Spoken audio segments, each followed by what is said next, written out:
नमस्कार विद्यार्थी मित्रांनो. सेमिस्टर सेकंडच्या प्रिन्सिपल ऑफ मार्केटिंग विपणनाची तत्त्वे या विषयाच्या अंतर्गत आपण पहिल्या युनिटमधला शेवटचा मुद्दा आपण अभ्यास घेतोय.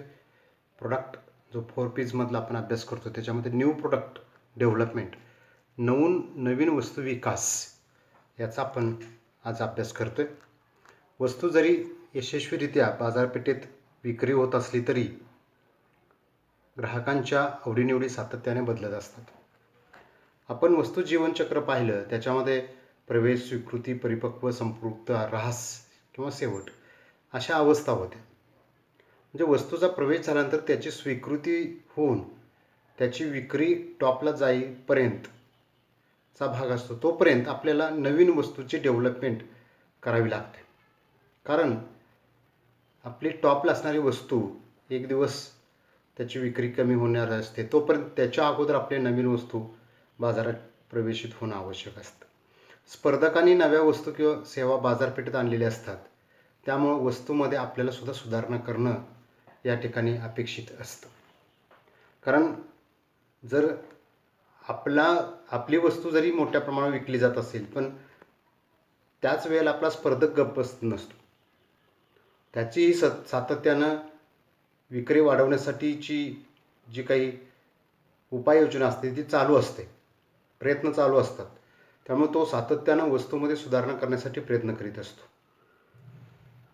त्याप्रमाणे आपल्यालाही सातत्यानं ही सुधारणेची प्रक्रिया, कंटिन्युअस इम्प्रूव्हमेंट सुरू ठेवावं लागतं. वस्तूचं स्वरूप बदलत्या परिस्थितीनुसार आणि आवडीनिवडीनुसार, ग्राहकांच्या आवडीनिवडीनुसार सुसंगत ठेवावे लागते. जी परिस्थिती बाजारपेठेतील बदलते किंवा वस्तूच्या संदर्भात ती बदलते आणि ग्राहकांच्या आवडीनिवडी ज्या प्रमाणात बदलतात त्याप्रमाणे आपली वस्तूसुद्धा त्याला पूरक किंवा सुसंगत अशी निर्माण करावी लागते. अन्यथा वस्तू कालबाह्य ठरण्याची शक्यता असते. आपण नोकिया फोनच्या बाबतीमध्ये बघितलं, सुरुवातीला ज्यावेळेला मोबाईलचे हँडसेट आले त्यावेळेला नोकिया रब-टब म्हणून प्रसिद्ध होतं. तुम्ही खूप लहान असाल त्यावेळेला, एक 20 वर्षापूर्वीची गोष्ट आहे. म्हणजे आम्ही ज्यावेळेला त्यावेळेला त्याला फाईटमध्ये सॅमसंग होतं. सॅमसंग आजही आहे, कारण सॅमसंगनं त्यांच्या ह्याच्यामध्ये सातत्यानं, कारण त्यावेळेला सॅमसंगची बॅटरी लवकर उतरायची, नोकियाची बॅटरी लॉंग टर्म चालायची. परंतु त्यांनी तसेच राहिले आणि सॅमसंगला त्याच्या उणिवा माहीत होत्या, त्या सुधारणा करत गेले आणि ते आजही टिकून आहेत. पण नोकियाला मात्र आपला घाशा गुंडाळावा लागला, हे आपण सर्वजण जाणतात. वस्तूमध्ये नाविन्य निर्माण करण्याचा प्रयत्न करून ती नव्या रूपामध्ये किंवा नव्या गुणधर्मासह बाजारपेठेत सादर केली जाते. यालाच वस्तू विकास असं म्हटलं जातं. वस्तू विकास म्हणजे तुम्ही त्याचा गुणधर्म, थोडंसं त्याचा रंग, आकार, चव काय असेल, गंध काय, सुवास जे काय आहे त्याच्यामध्ये. आता बघा, फेअर अँड लवलीने सुद्धा त्याचं नाव बदललं म्हणून पावडर बदलली का? नाही. फेअर अँड लवलीचं नाव बदललं म्हणजे एवढ्या दिवस तो ब्रँड प्रसिद्ध असणारा सुद्धा त्यांना त्याच्यातला चेंज करावा लागला, तर त्याच्या नावामध्ये बदल करावा असं वाटला. ह्याला सुद्धा वस्तू विकास म्हणतात. म्हणजे वस्तू विकासामध्ये फक्त नवीन वस्तूच बाजारपेठेत आणणं, न्यू प्रोडक्ट असं नाही आहे. त्या वस्तूमध्ये सुद्धा सुधारणा करणं, वेगवेगळ्या स्वरूपामध्ये त्याच्यामध्ये विविधता आणणं, त्याच्यामध्ये वैशिष्ट्य वेगवेगळे आणणं, त्याचे उपयोग वेगवेगळे आणणं, त्याचा टिकाऊपणा कमी जास्त करणं, हा सुद्धा भाग त्या वस्तू विकासामध्ये येत असतो. आता वस्तू विकासाचा हेतू काय आहे तर अंतिम ग्राहकाची मागणी पूर्ण करून, म्हणजे जे ग्राहक आहेत, शेवट तुमचे वापरणार आहेत, त्यांची मागणी पूर्ण करणं. कंपनीच्या बाजारपेठेतील हिस्स्याची जोपण, तुमचा बाजारपेठेत जो हिस्सा आहे किती टक्के, 30%, 40%, 20%, 50%, 70% जेवढा आहे तो टिकवायचा आहे, वाढवायचा आहे. किंबहुना त्याची देखरेख आणि त्याच्यामध्ये वाढ करणं या ठिकाणी आपल्याला अपेक्षित असतं. म्हणून तो वाढवायचा असेल तर आपल्याला प्रयत्न करावे लागतात. ग्राहकांना नवीन वस्तूचं नेहमीच आकर्षण आणि औत्सुक्य असतं, याच्याबद्दल प्रश्न नाही. नवीन वस्तू आली, काय आली, कसे आली, कशी चालते वगैरे, मग ती कोणतीही असू दे, कशाही स्वरूपाची असू दे, त्याच्याबद्दल नवीन वस्तू म्हणजे अगदी नव्याने येणाऱ्या वस्तू आणि सेवा. नवीन वस्तूमध्ये अगदी नव्याने जे आत्ता अस्तित्वात नाहीत कोणत्याही स्वरूपामध्ये, उदाहरणार्थ केस उगवण्याचे तेल, त्वचेचा रंग बदलणाऱ्या क्रीम्स, म्हणजे इत्यादी तसेच प्रचलित वस्तूमध्ये अधिक उपयुक्त नवरूप आणणं, म्हणजे सध्या कॉफीऐवजी फिल्टर कॉफी, साबण वड्याऐवजी द्रवरूप साबण. मी तर 2 दिवसापूर्वी ऐकलं की जो तुम्ही शेतामध्ये युरिया वापरता तो सुद्धा युरिया आता इफकोनं द्रव्य रूपामध्ये आणलेला आहे. म्हणजे एक पोती तुमचं युरिया, त्याच्यासाठी फक्त अर्धा लिटर द्रवरूप तुम्ही युरिया आहे तो फक्त तुमच्या औषधामध्ये स्प्रे करायचा आहे, फवारायचा आहे. हे नवीन आलं ना. म्हणजे आता पोतीच्या पोती तुमचे जे काही ट्रान्सपोर्ट असेल किंवा त्याच्यासाठी लागणारं रॉ मटेरियल असेल याच्यामध्ये बराचसा इफेक्ट. आणि युरिया ज्यावेळेला तुम्ही जमिनीत टाकता त्यावेळेला त्याला 50% हा हवेत विरघळून जातो, उडून जातो. 50% तुमचा लागू होतो. तुम्ही त्या पोत्यावर ते कधी वाचला असेल तर त्याच्यावर ते लिहिलेलं असतं पहा. त्यामुळं अशा प्रकारच्या नवनवीन वस्तू त्याचा विकास करणं हे सुद्धा या ठिकाणी आहे. वस्तू विकास म्हणजे नवीन वस्तू किंवा सेवा विकसित करण्याची प्रक्रिया होय. नवीन वस्तू विकास म्हणजे नवीन वस्तू सुधारणा, वस्तूमध्ये बदल, नवीन ब्रँड कंपनी स्वतःच्या संशोधन विकासातून निर्माण करते. प्रत्येक कंपनीमध्ये R&D म्हणजे रिसर्च अँड डेव्हलपमेंट डिपार्टमेंट स्वतंत्र असतं. जसं तुमचं फायनान्स डिपार्टमेंट असतं, मार्केटिंग डिपार्टमेंट असतं, परचेस डिपार्टमेंट असतं, तशा पद्धतीनं R&D म्हणजे रिसर्च अँड डेव्हलपमेंट डिपार्टमेंट प्रत्येक कंपनीमध्ये स्वतंत्र असलेलं आपल्याला पाहायला मिळेल. आणि ते डिपार्टमेंट सातत्यानं रिसर्च, संशोधन, वस्तू विकास या दृष्टिकोनात नवनवीन मार्केट संशोधन, ग्राहकांचा सर्वे ही सर्व कामं सातत्यानं करत असतात. वस्तू विकास ही एक विशेष प्रक्रिया असताना सातत्यानं चालू ठेवावी लागते. या प्रक्रियेमध्ये वस्तू सुधारण्यासाठी किंवा बाजारपेठेत नवीन वस्तू सादर करण्यासाठी किंवा पूर्वीची वैशिष्ट्ये किंवा तंत्रज्ञान किंवा प्रणाली सुधारण्यासाठीच्या कार्याचा समावेश होतो. म्हणजे वस्तू विकास ही एक स्पेशल प्रोसेस आहे. त्याच्यामध्ये काय केलं जातं तर नवनवीन वस्तू ग्राहकांना सादर करण्यासाठी, पूर्वीची वैशिष्ट्ये आहेत त्याच्यात सुधारणा करण्यासाठी, नवीन तंत्रज्ञान अडॉप्ट करण्यासाठी किंवा नवीन प्रोसेस अडॉप्ट करण्यासाठी जी कार्य करावी लागतात ती केली जातात. म्हणून विद्यार्थी मित्रांनो, नवीन वस्तूच्या बाबतीमध्ये या ठिकाणी 4 जे घटक आहेत ते घटक खूप महत्त्वाचे आहेत. त्याच्यामध्ये पहिला मुद्दा येतो निर्मिती. म्हणजे नवनवीन वस्तूंची निर्मिती करणं, त्यासाठी प्रयत्न करणं आणि त्यासाठीची जी यंत्रणा आहे ती यंत्रणा चांगल्या पद्धतीनं निर्माण करणं हे अपेक्षित आहे. दुसरं नवप्रवर्तन. नवप्रवर्तन म्हणजे इनोव्हेशन. आता इनोव्हेशन जोसेफ शॉम्पेटर नावाचा व्यक्ती आहे त्यानं नवप्रवर्तनाचा सिद्धांतच मांडलेला आहे. नवीन वस्तू व सेवा सादर करणं असेल, नवीन बाजारपेठ मिळवणं असेल वगैरे. म्हणजे नवप्रवर्तन तुम्ही एवढं संकुचित लक्षात घेऊ नका की नवीन वस्तूच नाही, त्या अनुषंगाने नवीन ब्रँडसुद्धा याच्यामध्ये भाग आहे.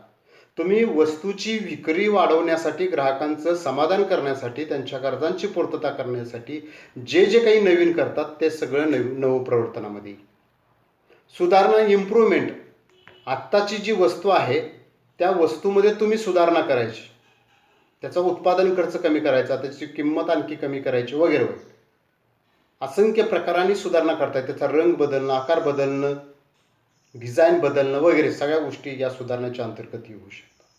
आणि चौथं म्हणजे त्याची उपयोगिता वाढवायची. पूर्वी जी उपयोगिता होती त्याच्यापेक्षा उपयोगिता वाढवायची आहे आणि त्यासाठी जे काही वस्तूमध्ये बदल करावे लागतील, सुधारणा करावी लागतील त्या करायच्या. म्हणजे 4 मार्गाने तुम्ही वस्तू विकास करू शकता. एक निर्मिती, नवप्रवर्तन, सुधारणा आणि उपयोगिता वाढ. या 4 माध्यमातून तुम्ही सुधारणा करू शकता. आता व्याख्या बघूया थोडंसं. वस्तू विकास म्हणजे सध्याच्या वस्तू पूर्वीचे गुणधर्म, म्हणजे सध्याच्या वस्तूमध्ये असणारे पूर्वीचे गुणधर्म, स्वरूप, डिझाईन, वैशिष्ट्य, रंग, उपयोग यामध्ये निर्मिती, नाविन्यपूर्ण, उपयोगिता, वृद्धी किंवा निरंतर सुधारणा आणणे किंवा त्यांचा अंतिम वापरकर्त्याच्या गरजा पूर्ण करण्यासाठी एका संपूर्ण नवीन वस्तूमध्ये निर्माण करा. म्हणजे क्लिअर या सगळ्या ठिकाणी ही व्याख्या दिलेली आहे. ह्याच्यामध्ये वस्तू विकास हे काय स्पष्ट होतं. तुमची पूर्वीची वस्तू आहे त्याचं स्वरूप बदलायचं, डिझाईन वैशिष्ट्य त्याच्यामध्ये वाढवायची, रंग बदलायचा, त्याचा उपयोग बदलायचा, त्यामध्ये काहीतरी नाविन्य निर्माण करायचं, त्याची उपयोगिता वाढवायची आहे. यासाठी निरंतर सुधारणा करायची आहे. जो आपला फायनल कस्टमर आहे, कंझ्युमर आहे, त्याला त्या वस्तू वापरण्यासाठी अधिक सोयीस्कर व्हाव्यात, त्याच्या गरजा पूर्ण व्हाव्यात, त्याच्या गरजाचं समाधान व्हावं, यासाठी नवीन वस्तूमध्ये काहीतरी सुधारणा करणे. वस्तू विकास म्हणजे ग्राहकांना नवीन किंवा अतिरिक्त लाभ देणाऱ्या नवीन किंवा वेगळ्या वैशिष्ट्यासह वस्तूची निर्मिती. वस्तूची निर्मिती करायला पण नवीन वैशिष्ट्ये आहेत, नवीन वस्तू याच्यामध्ये आहे की जी नवीन ग्राहकांना नवीन लाभ किंवा अतिरिक्त लाभ या ठिकाणी देते. अशा स्वरूपाच्या 2 व्याख्या या ठिकाणी आहे. आता वस्तू विकासामध्ये पुढील कार्याचा समावेश होतो. एक, संपूर्णपणे नवीन वस्तूची निर्मिती, पूर्णतः नवीन वस्तू, आत्ताच्या वस्तूचा काही संबंध नाही, उपयोग तोच, गरज तीच पूर्ण करणारी पण नवीन वस्तू. अंतिम ग्राहकांना अधिक चांगली आणि वाढीव सेवा वितरित करण्यासाठी नवीन वस्तूंची निर्मिती. म्हणजे अधिक चांगला आणि वाढीव सेवा तुम्हाला द्यायची आहे, त्या अनुषंगाने नवीन वस्तूची निर्मिती या ठिकाणी करायची. नवीन वस्तूमध्ये निरंतर सुधारणा करायची आहे जेणेकरून ग्राहकांच्या मागणी जी आहे किंवा गरजांची समाधानकारकपणे पूर्तता करता येईल. नवीन वस्तूची उपयोगिता वाढवणं, त्याची वैशिष्ट्ये वाढवणं जेणेकरून वैयक्तिक आणि व्यावसायिक वापर सुलभ होईल. उपयोगिता वाढवायचा म्हणजे त्याचा वापर सोपा करायचा. पूर्वी वापर क्रिटिकल होता, आता तो सोपा करायचा आहे. आणि आपण असंख्य वस्तूमध्ये हे आपण पाहतो की त्याचा उपयोग असतो, वापर असतो, खूप सुलभ केला जातो, सोपा केला जातो. असंख्य बाजारपेठेतील वस्तूंची तुम्हाला या संदर्भातली उदाहरणं लक्षात घेता येतील. आता यामध्ये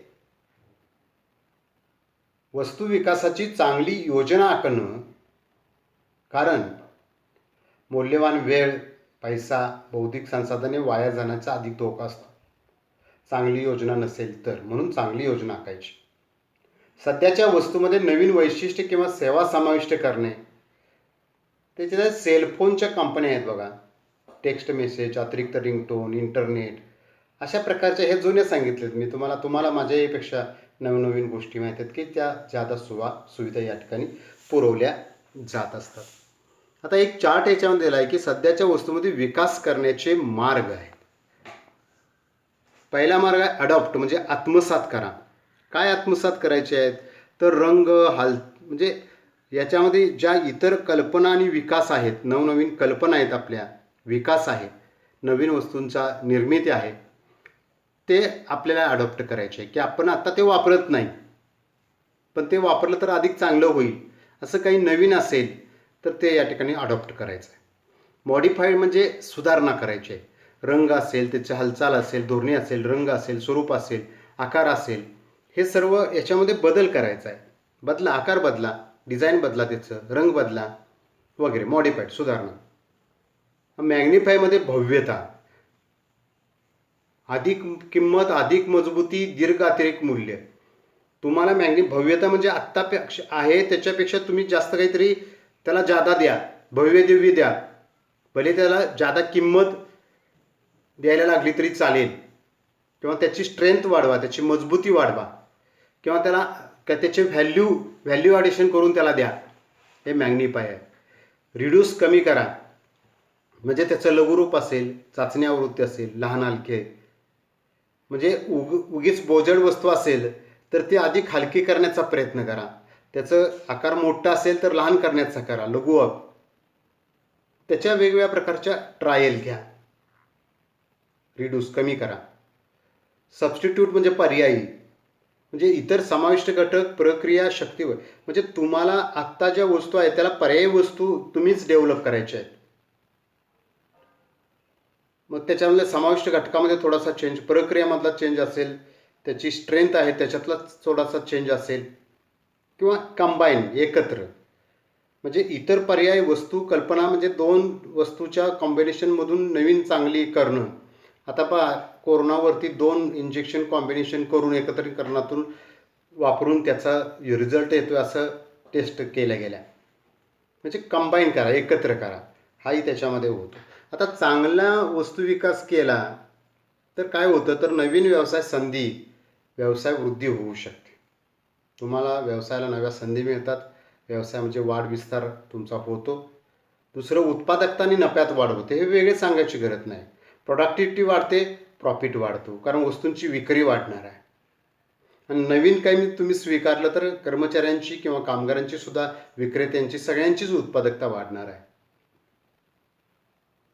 ग्राहकांच्या समाधानामध्ये वाढ, कारण तुम्ही सातत्यानं वस्तू बदलत गेला, ग्राहकांना ते आवडत जाते, त्याचे उपभोग वाढवत गेला, वैशिष्ट्य बदलत गेला, रंग बदलत गेला, ग्राहकांच्या समाधानामध्ये वाढ होते.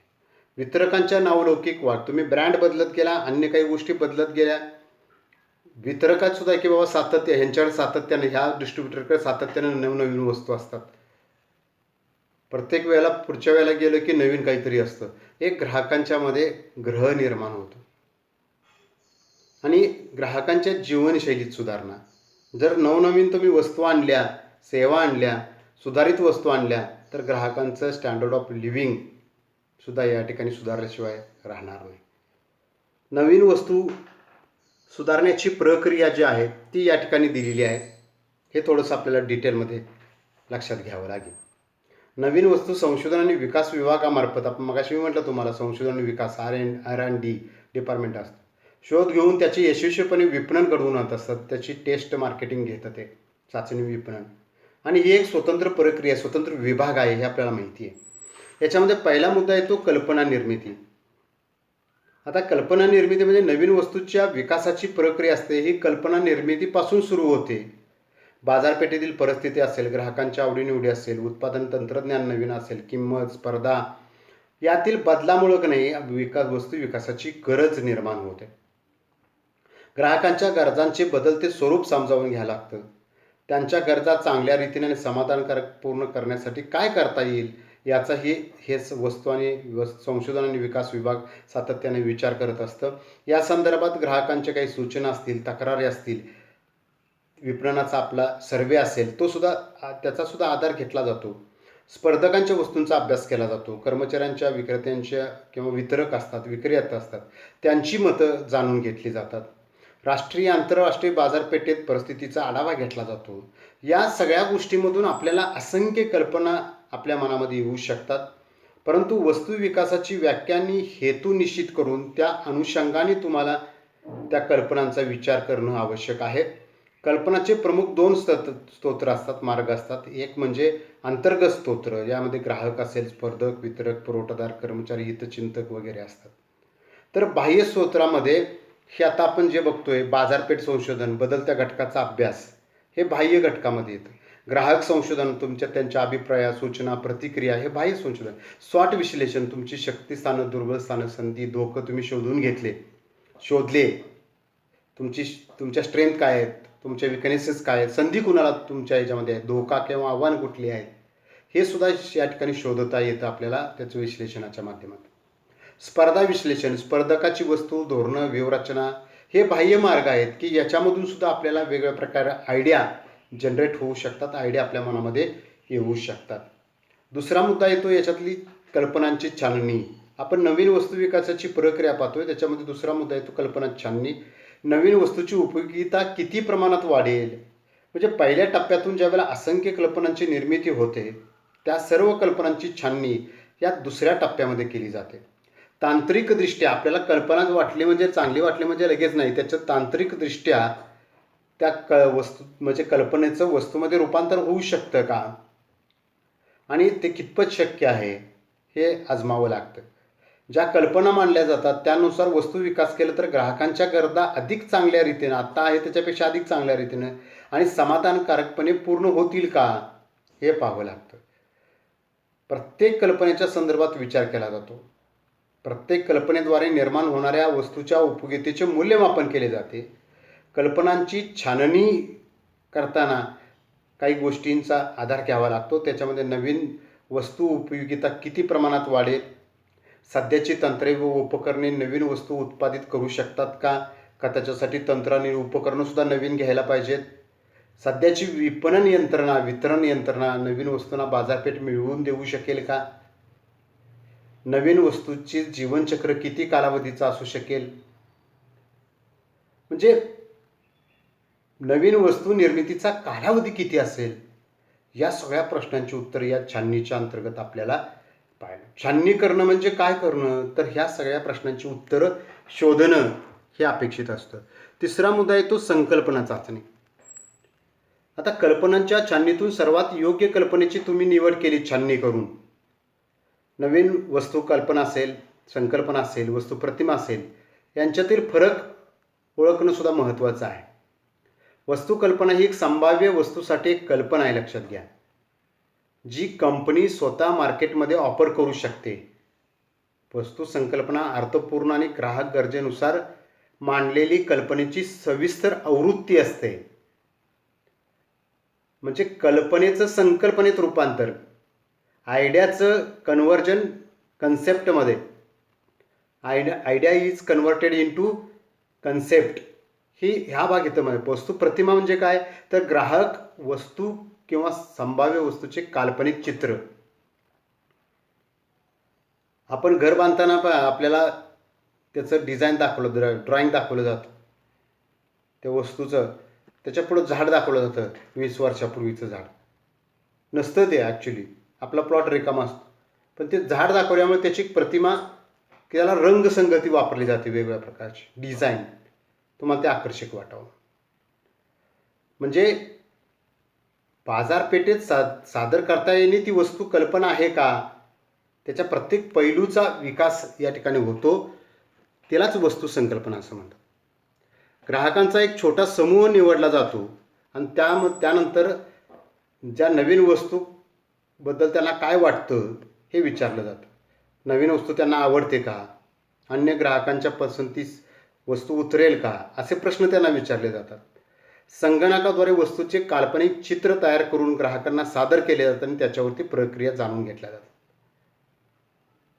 पुढचा मुद्दा टप्पा येतो व्यवसाय विश्लेषण, बिझनेस ॲनालिसिस. संकल्पना चाचणीनंतर नवीन वस्तू विकासाच्या प्रक्रियेत एक अतिशय महत्त्वाचं पाऊल म्हणजे व्यवसायाचं विश्लेषण. नवीन वस्तू व्यावसायिकरित्या फायदेशीर आहे की नाही हे कंपनी शोधून काढते आणि त्यासाठी काही प्रश्नांचा आधार घेतला जातो. नवीन वस्तू व्यवसायाला फायदेशीर आहे की नाही, नवीन वस्तूची किंमत किती असेल, नवीन वस्तूला किती मागणी निर्माण होऊ शकेल, किती स्पर्धक निर्माण होऊ शकतील, किती खर्च येईल, किती नफा होईल, या सगळ्यात सुद्धा या ठिकाणी विचार केला जातो. आता व्यवसाय विश्लेषणात प्रामुख्याने खर्च, उत्पन्न, विक्री याबाबतचे वस्तुनिष्ठ अंदाज घ्यावे लागतात. बाजारपेठेत अशा वस्तूसंबंधी काय परिस्थिती असेल याचाही अंदाज घ्यावा लागतो.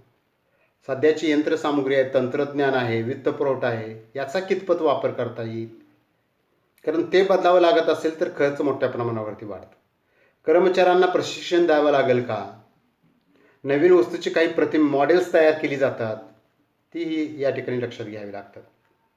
आणि 5व्या टप्प्यामध्ये मग वस्तू विकास आपला या ठिकाणी होतो. आता नवीन वस्तूचे व्यावसायिक विश्लेषण झाल्यानंतर वस्तूची कागदावरील कल्पना प्रत्यक्ष वस्तुरूपात आणण्याचा प्रयत्न केला जातो. नवीन वस्तू तयार आणि वितरित करण्यासाठी आवश्यक ती सर्व प्रक्रिया या ठिकाणी पार पाडली जाते. उत्पादन विभाग उत्पादनाच्या योजना, विपणन विभाग विपणनाच्या योजना तयार करतात, वित्त विभाग वित्तपुरवठ्याची योजना, जाहिरात विभाग जाहिरातीचा मसुदा, प्रसिद्धीची योजना तयार करतात. सुरुवातीला अतिशय लहान प्रमाणात उत्पादन घेतलं जातं.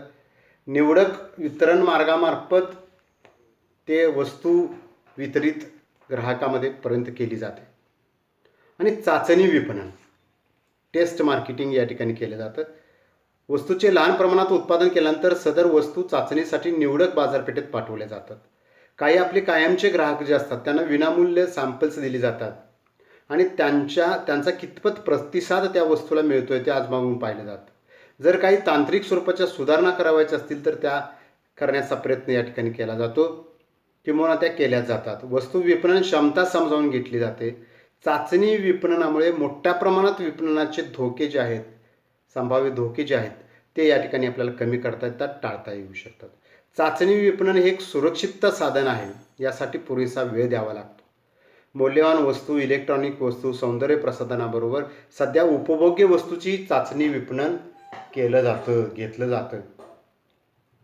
आणि व्यापारीकरण, मग कमर्शियलायझेशन. आपण मोठ्या प्रमाणावरती जे नवीन वस्तू आपण डेव्हलप केलेली आहे ते टप्प्याटप्प्यानं त्याचं उत्पादन, त्याचं वितरण, त्याचं विपणन हे वाढवलं जातं आणि कंपनी त्यासाठी मग मोठ्या प्रमाणावरती आर्थिक गुंतवणूक केली जाते. म्हणजे आपल्या वस्तूच्या जीवनचक्रामध्ये एकदा वस्तूनं प्रवेश घेतला, स्वीकृती तिची झाली की मोठ्या प्रमाणावर त्याचं उत्पादन वाढवलं जातं आणि मग मोठ्या प्रमाणावर उत्पादन झालं की उत्पादन खर्च कमी येतो, वस्तूची वाजवी किंमत राहते आणि मग आपल्या नफ्याला एक सुरुवात होते. बाजारपेठ प्रवेश. नवीन वस्तू विकासाच्या या शेवटच्या टप्प्यात मोठ्या प्रमाणावर सुरू झालेले उत्पादन विक्रीसाठी सर्व वितरण मार्गाचा अवलंब करून सर्वच बाजारपेठेत प्रवेश करण्याची तयारी केली जाते. ठरवलेल्या प्रमाणात बाजारपेठेत वस्तूंचा पुरवठा केला जातो. टी व्ही, रेडिओ, वर्तमानपत्र, नियतकालिके यासारख्या मास मीडियावर नवीन वस्तूची जाहिरात केली जाते. नवीन वस्तूला राष्ट्रीय आंतरराष्ट्रीय बाजारपेठ मिळवून देण्याचा प्रयत्न केला जातो. ग्राहकांचा प्रतिसाद जसा वाढेल त्याप्रमाणे नवीन वस्तूचं बाजारपेठेतलं स्थान जे आहे ते हळूहळू भक्कम होत जातं. तर विद्यार्थी मित्रांनो, आजच्या या आपण व्याख्यानामध्ये आपण नवीन वस्तूचं जे डेव्हलपमेंट आहे ती कशा पद्धतीनं करता येते, केली जाते याबद्दलचा अभ्यास आपण केला. आपण बऱ्याचशा गोष्टी याच्यामध्ये पाहिल्या. जसं एखादी गोष्ट अडॉप्ट करा, त्याच्यामध्ये मॉडिफाय करा, मॅग्निफाय करा, भव्यता त्याच्यामध्ये निर्माण करा किंवा त्याला एखादी सबस्टिट्यूट वस्तू तयार करा किंवा एखादी वस्तू चा उपयोग त्याच्यातला वाढवा किंवा त्या दोन वस्तूचं कॉम्बिनेशन करा आणि उगीच तुम्ही भरमसाठ वस्तू वेगवेगळ्या प्रकारच्या निर्माण केल्या असतात, त्यातल्या काही वस्तू दुसऱ्या वस्तूमध्ये मर्ज करा वगैरे वगैरे हे केले जातं. ऑटोमोबाईल सेक्टर असेल, इलेक्ट्रिक सेक्टर असेल, इलेक्ट्रॉनिक सेक्टर असेल, याच्यामध्ये किंवा तुम्ही जे मोबाईल वापरता इलेक्ट्रॉनिक सेक्टरमध्येच येतं ते, ह्याच्यामध्ये सातत्यानं हे मॉडिफिकेशन चालू असतं किंवा कॉम्बिनेशन चालू असतं किंवा स्पेशल काहीतरी कॅरेक्टरिस्टिक्स निर्माण केली जातात किंवा त्याची युटिलिटी जी आहे ती या ठिकाणी वाढवली जाते. अशा प्रकारचे प्रयत्न सातत्यानं होताना आपल्याला या ठिकाणी दिसतात. तर या ठिकाणी आपलं जे 4 P'मधलं पहिला पी, प्रोडक्ट म्हणजेच वस्तू, या संदर्भातला अभ्यास आपला या ठिकाणी संपतोय. हे पहिले युनिट अर्थात आपले या ठिकाणी संपतंय. तर याच्यामध्ये आपण वस्तूच्या संदर्भातला सगळा भाग, त्याचं वस्तूचं महत्त्व असेल, वस्तूचं वर्गीकरण असेल किंवा वस्तूच्या संदर्भात संवेष्टन, पॅकिंग ज्याला आपण म्हणतो किंवा त्याचं ब्रँड आहे, चिन्हांकन आहे किंवा लेबलिंग सारखा भाग असेल, आपण त्याचा अभ्यास केला. प्रोडक्ट सपोर्ट आपण अभ्यास केला, प्रोडक्ट लाईफ सायकलचा आपण अभ्यास केला आणि आज आपण न्यू प्रोडक्ट डेव्हलपमेंट, नवीन वस्तूंचा विकास याचासुद्धा या ठिकाणी आपण अभ्यास केला. तर विद्यार्थी मित्रांनो, हा जो प्रोडक्ट हा टॉपिक आहे, वस्तू जी आहे, कारण वस्तू आपण आपल्या आयुष्यामध्ये सातत्यानं वापरत असतो आणि त्या वस्तू आपण कशा खरेदी कराव्यात, वस्तूतली गुणवैशिष्ट्य कशी पाहावेत, वस्तू कशा सिलेक्ट कराव्यात, वस्तूची किंमत आणि दर्जाचं जे तुलना आहे ती कशा पद्धतीने करावी, ह्या सगळ्या गोष्टी आपल्याला या ठिकाणी लक्षात घेता येतात. तर आपण ज्या वेळेला या सगळ्या वस्तूच्या संदर्भात लक्षात घेतो, विचार करतो, त्यावेळेला आपली वस्तू आपल्याला आपली गरज पूर्ण करण्यासाठी खरोखर उपयोगी ठरते का, हे पाहणं सुद्धा तितकंच महत्त्वाचं आहे. आणि हे पाहत असताना त्या वस्तूची किंमत आपल्याला परवडणारी आहे का, अफोर्डेबल आहे का, हे सुद्धा आपण पाहत असतो. त्याशिवाय ती वस्तू आपल्याकडे असल्यामुळं आपला नावलौकिक, आपली प्रतिमा, आपलं स्टेटस हे उंचावणार आहे का, हेही आपण पाहतो.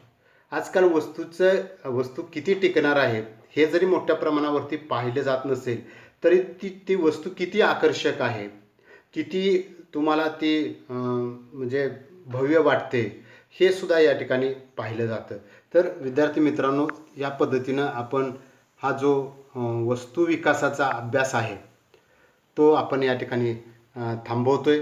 मला निश्चितपणे खात्री आहे की हा जो वस्तूच्या संदर्भातला अभ्यास आहे, कारण वस्तू म्हणजे काय, तर आर्थिक, सामाजिक, मानसिक लाभांची गोळाबेरीज आहे. कारण वस्तू ही मूर्त असते. आपल्याला सेवेचाही अभ्यास आहे, सेवा ही अमूर्त असते.